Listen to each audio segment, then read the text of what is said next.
Hey guys, stay tuned. I'm about to show you one of the simplest ways of creating muscle confusion in your workouts, but also one of the hardest ways.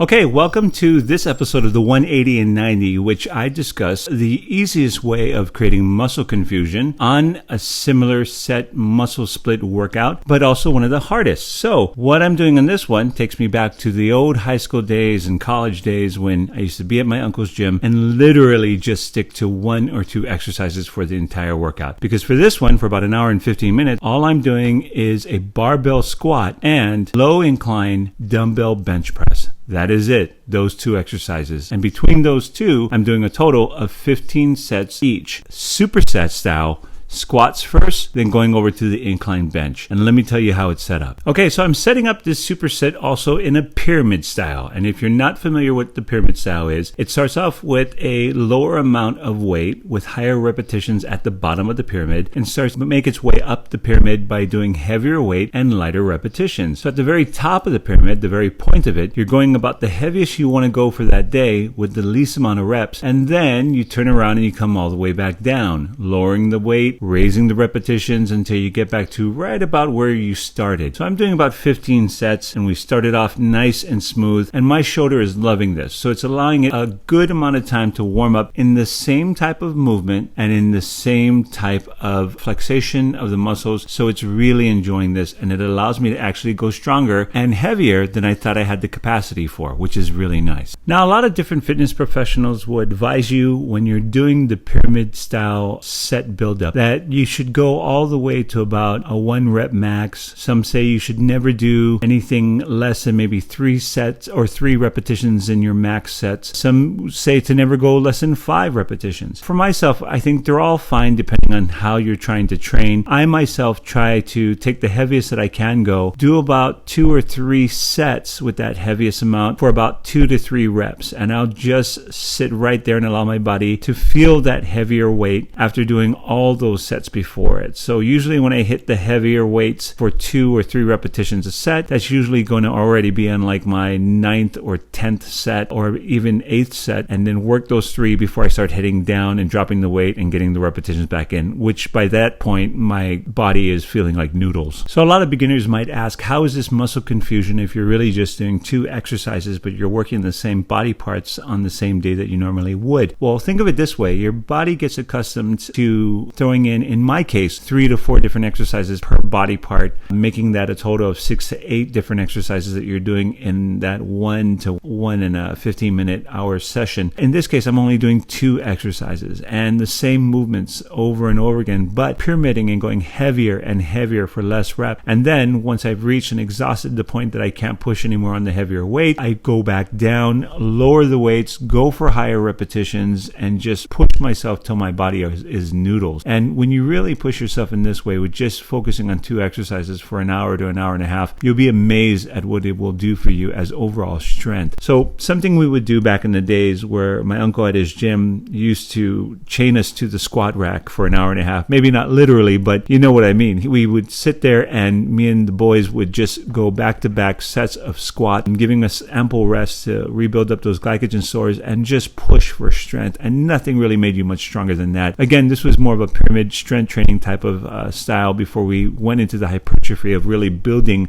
rock hard muscle. But the strength was where it's at. And I always feel like you should work on strength before working on hypertrophy and working on that blockish edge and the cuts that people are looking for, especially in this town. Now I'm pleasantly surprised because by taking my time and doing the pyramid and really allowing my shoulder and my lower back to warm up, I'm able to actually go heavier than I thought that I could. And frankly, I haven't been pressing dumbbells like this in a while because of my shoulder injury. But after about a month and a half of working out and taking my time and not pushing myself too hard, but gradually increasing weight so that I don't injure myself, I'm really quite happy with the fact that my strength is going back up and I'm able to work all the way down the dumbbell rack. Eventually, I'd love to be able to pop up the 100-pound dumbbells again, maybe 110, 120-pound dumbbells, which would be nice. And I haven't done that, in all honesty, in about maybe 8 years ago was the last time I did it or even wanted to try it. So that's a really nice thing. And guys, I think that's a great example of, I just turned 48. I'm getting close closer to 50. If you train wisely and you train smart and you don't push yourself to the point where you injure yourself, you can achieve great things. And we're not over the hill yet. There's a lot of spunk still in us, guys. So you just got to train smart,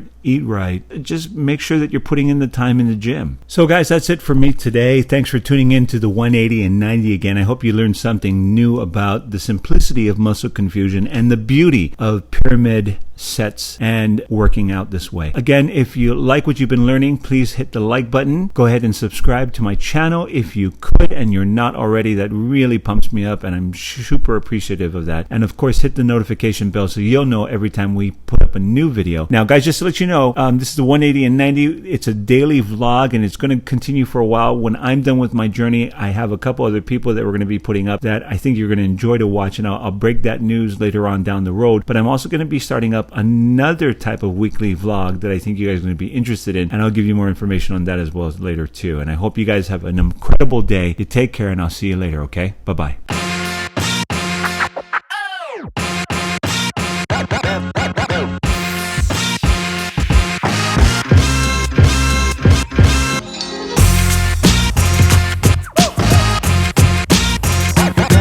That's